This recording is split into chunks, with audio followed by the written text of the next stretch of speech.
Supreme court తీర్పు AP CM చంద్రబాబుకు చెంపపెట్టు లాంటిదన్నారు వైఎస్ఆర్సీపీ నేతలు. తాము కోరినట్లుగానే న్యాయస్థానం కూడా స్వతంత్ర దర్యాప్తుకు అంగీకరించడాన్ని స్వాగతిస్తున్నామన్నారు. దురుద్దేశంతో తిరుమల వెంకన్న లడ్డూపై ఆరోపణలు చేసిన చంద్రబాబు కూటమి ప్రభుత్వానికి గుణపాఠం లభిస్తుందన్నారు. సిట్ దర్యాప్తులో నిజానిజాలు బయటకు వస్తాయని ధీమాను వ్యక్తం చేశారు వైఎస్ఆర్సీపీ నేతలు.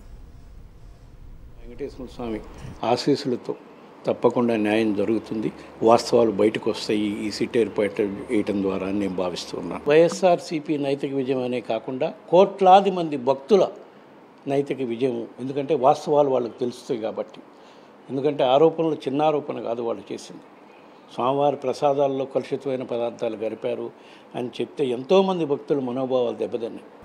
ఆ స్వతంత్ర దర్యాప్తు సంస్థ సిబిఐ డైరెక్టర్ పర్యవేక్షణలో వాస్తవాలను వెలికి తీసి ఏది నిజం ఏది అబద్ధం అన్నటువంటి విషయాలన్నీ కూడా అతి తొందరలో బయటికి వచ్చేటువంటి ప్రయత్నాలు చేస్తుంది అని మాకు ప్రగాఢమైనటువంటి నమ్మిక ఉన్నది. నిజాలు నిగ్గుదేలుతాయి, సత్యం గెలుస్తుంది, అసత్యం ఓడుతుంది. సో ఏది ఏమైనప్పటికీ కూడా వాస్తవాలు ప్రజల ముందు రావాలి. ఖచ్చితంగా కలియుగ వైకుంఠుడితో ఎవరైతే ఈ రకమైన ఆటలు ఆడుతూ ఉన్నారో ఖచ్చితంగా ఆ దేవదేవుడే దీనికి తగిన గుణపాఠం చెప్తారని కూడా మేము భావిస్తూ ఉన్నాము. ఇవాళ పూర్తి స్థాయిగా సుప్రీంకోర్టులో వచ్చిన ఈ యొక్క తీర్పుని స్వాగతిస్తూ సో రాబోయే రోజుల్లో ఈ పూర్తి స్థాయి ఎంక్వైరీ జరగాలని కోరుకుంటా ఉన్నాం. స్వతంత్ర దర్యాప్తు సంస్థని సుప్రీంకోర్టు వేయడం మేమంతా స్వాగతిస్తూ ఉన్నాము.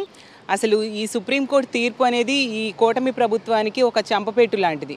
ఎందుకంటే చంద్రబాబు నాయుడు గారు ఒక తప్పుడు అభియోగం చేయడం, దానికి ఎల్లో మీడియా వంత పాడడం కామన్ అయిపోయింది ఈ రాష్ట్రంలో. ఖచ్చితంగా నిజాలు బయటకు వస్తాయి. ఇలాంటి తప్పుడు ఆరోపణలు చేసిన వాళ్ళకి ఖచ్చితంగా చంద్రబాబు నాయుడు గారు లాంటి వాళ్ళకి ఖచ్చితంగా పనిష్మెంట్ ఉంటుందని మేము భావిస్తూ ఉన్నాం.